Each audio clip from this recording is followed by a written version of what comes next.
ओम नमः शिवाय। हर हर महादेव। प्रिय भक्तजनों, आज हम शनिदेव महाराज जी की कथा का श्रवण करेंगे। एक बार की बात है, भक्त राज हनुमान राम सेतु के समीप ध्यान में अपने प्रभु श्री राम जी को याद करते हुए आनंद से बैठे हुए थे। ध्यान की अवस्था में वो ब्रह्म जगत की भी उन्हें स्मृति न थी। उसी समय सूर्य जी का पुत्र शनिदेव समुद्र तट पर टहल रहे थे। उन्हें अपनी शक्ति एवं पराक्रम का अत्यधिक घमंड था। वे मन ही मन सोच रहे थे, मुझ में तो अतुलनीय शक्ति है।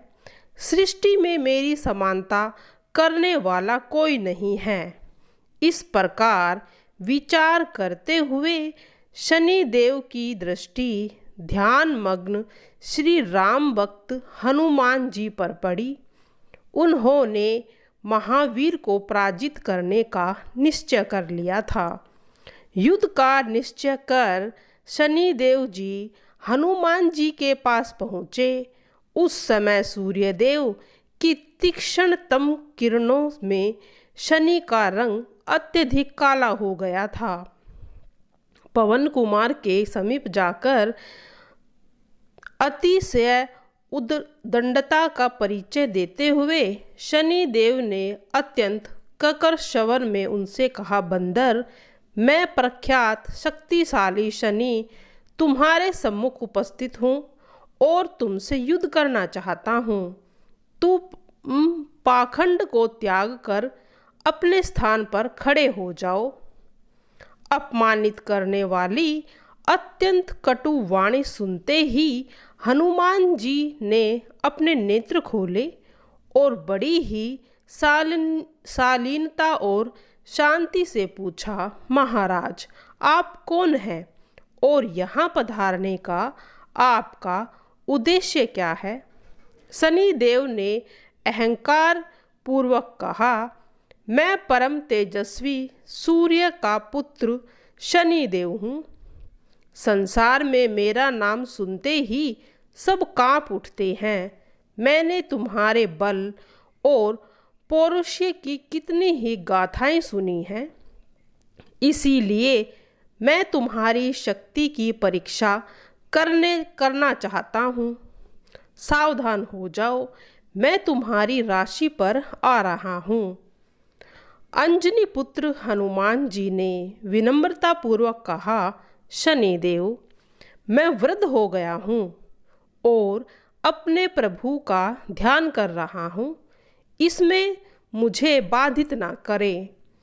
कृपया पूर्वक आप अन्य स्थान पर चले जाइए।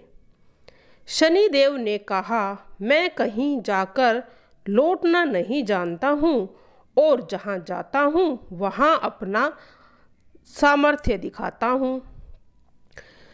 कपि श्रेष्ठ ने शनि देव से बार बार प्रार्थना की, महात्मा, मैं वृद्ध हो गया हूँ। युद्ध करने की शक्ति मुझ में नहीं है। मुझे अपने भगवान श्री राम का स्मरण करने दीजिए। आप यहाँ से जाकर किसी और वीर को ढूंढ लीजिए। मेरे भजन ध्यान में विघ्न पैदा मत करिए। कायरता तुम्हें शोभा नहीं देती। अत्यंत उद्यत शनि ने विद्या के परम आराध्य हनुमान जी की अवमानना के साथ व्यंग्यपूर्वक स्वर कहा, तुम्हारी स्थिति देखकर मेरे मन में करुणा जाग रही है, किंतु मैं तुमसे युद्ध करना चाहता हूँ और युद्ध करके ही रहूँगा। इतना ही नहीं, शनि देव ने दुष्ट ग्रह महावीर का हाथ पकड़ लिया और उन्हें युद्ध के लिए ललकारने लगे।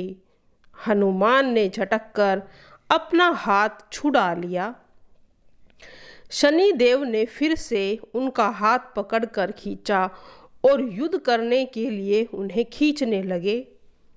आप नहीं मानोगे, धीरे से पवन पुत्र हनुमान जी ने उनको कहा। पुत्र ने अपनी पूंछ बढ़ाकर शनि देव को उसमें लपेटना आरंभ कर दिया। कुछ में क्षणों में ही सूर्यपुत्र क्रोध से होकर सुदृढ़ पूंछ को बांधने के लिए आबद्ध हो गए। उनका अहंकार, उनकी शक्ति एवं उनका पराक्रम व्यर्थ सिद्ध हुआ। वे सर्वथा असहाय हो गए और पीड़ा से छटपटाने लगे। अब राम सेतु की परिक्रमा का समय हो गया था। अंजनी पुत्र उठे और दौड़ते हुए सेतु की परिदक्षिणा करने लगे। शनिदेव की संपूर्ण शक्ति से भी उनका बल स्थिर न हो सका। भक्तराज हनुमान के दौड़ने से उनकी विशाल पूंछ वानर भालुओं द्वारा रखे गए शिलाखंडों पर गिरती जा रही थी। वीरवर हनुमान दौड़ते हुए जानबूझकर भी अपनी पूंछ शिलाखंडों पर पटक देते थे। शनि की बड़ी अद्भुत एवं दयनीय दशा थी। शिलाखंडों पर पटके जाने से उनका शरीर खून से लथपथ हो गया। उनकी पीड़ा की सीमा न रही और उग्र वेग हनुमान की परिक्रमा में कहीं विराम नहीं दिखा। तब शनिदेव अत्यंत करुण स्वर में प्रार्थना करने लगा, भक्तराज, मुझ पर कृपा कीजिए। अपनी उद्दंडता का दंड मैं पा गया हूँ। मुझे मुक्त कर दीजिए, मेरे प्राण छोड़ दीजिए। दयामूर्ति हनुमान खड़े हुए। शनि का अंग प्रत्यंग सारा लहूलुहान हो चुका था। असहाय पीड़ा हो रही थी उनकी रग रग में।